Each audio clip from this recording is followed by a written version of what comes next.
यह एक सच्ची घटना है जो एक छोटे से गांव में घटी थी। गांव के बाहर एक पुराना हवेली थी जिसे कोई भी रात में पास जाने की हिम्मत नहीं करता था। लोग कहते थे कि हवेली में कुछ अजीबो-गरीब घटनाएं होती थी। एक रात एक युवक नामक आरव, जो काफी साहसी था, ने ठान लिया कि वह हवेली में रात बिताएगा और सच जानने की कोशिश करेगा। वह रात को हवेली में घुसा।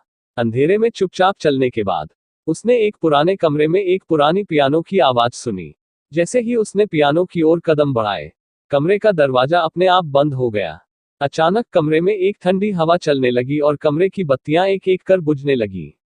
आरव ने डरते हुए पियानो के पास पहुंचकर देखा, लेकिन वहां कोई नहीं था।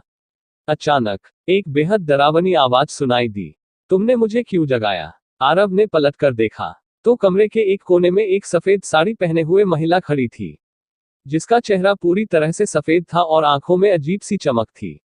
वह महिला धीरे धीरे आरव की ओर बढ़ी।